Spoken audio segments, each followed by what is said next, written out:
Hey everyone, we're going to sketch the graph of this polynomial, and the first thing we do is fill out some information. So we're going to determine the degree n. Since it's not in standard form, I'm just going to add up my multiplicities. We have a 2 plus 1 plus 2, that equals 5. So our degree is 5, which is an odd number, and our lead coefficient is positive. We'll get back to end behavior in just a moment. All right, next, let's do the y-intercept. That is when x is 0. So we get 0 squared times -1 times 2 squared, and that equals 0. So our y-intercept is 0, 0. And our 0, so our x-intercepts is when y is 0. So set this to 0. So this piece can be 0. This piece here would be 1. 1 minus 1 is 0. And right here, -2 plus 2 is 0. So we have 0, 0. And we have 1, 0. And -2, 0. Now our maximum turning points is n minus 1. This is your n, so you have 5 minus 1. That equals 4. And we're also going to determine intervals where my f of x is negative and my f of x is positive after we graph. All right, so let's go back to end behavior here and talk about that. So we have an odd degree, which was 5, and it's negative. Our lead coefficient is negative. So we're looking at this portion here. In fact, ours was 5. It looks just like this, except a little narrower, a little flatter around the 0 area, and then it shoots up. So it's something like this. It shoots down faster. All right, but anyway, we want to know what's going on at these end pieces here. These end pieces. So if you graph from left to right, we're going to be starting in quadrant 2 and ending in quadrant 4. Now quadrant 2 is negative positive, and quadrant 4 is positive negative.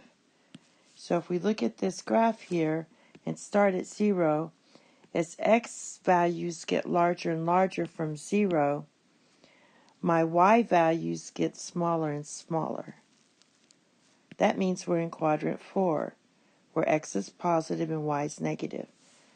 All right, as x gets smaller and smaller, the values get smaller and smaller from 0. Our y values are going to get larger and larger from 0. All right, so that means we're in quadrant 2. That frames quadrant 2. And you can look at this as x is positive, y is negative. That means we're in quadrant 4.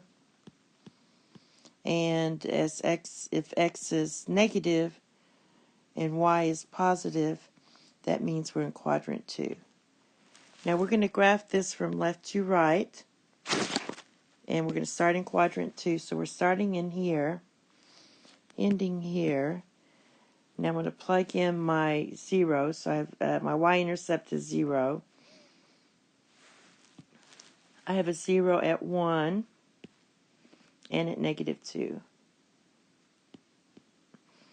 So don't forget on your multiplicities here, on these two, if it touches the graph, it just touches, it can't cross. It can cross here because that's an odd multiplicity. So let's look and see what I'm talking about. So when I come down and go to my -2, all right, I'm looking at this, and my multiplicity is an even number. So that means I can't cross. So I have to kind of make a U-turn and come back, and then go to the 0. We're not going to care about our min and max on this video, so just kind of go up and come back to 0. Now at 0, we also have an even multiplicity, so I had to make another U-turn. So I'm going to come back up again and come back to the 1. So when I go to 1, I have an odd multiplicity. That means I can cross. So then you cross here. And there's your graph. All right. Let's look at the last part we have to fill out. This is the line y equals 0. So above this line is y is greater than 0, and below this line is y is less than 0. So if we look at where f of x is positive, or where's my y positive, well, it's positive right here, all the way from here to 1. So from negative infinity to 1. Where is my graph? Negative. So where is f of x negative? Well, it's below the y equals 0 line. So that goes from 1 on the x, positive 1, all the way to infinity, the values. And that's it. Thank you. Have a nice day. Bye-bye.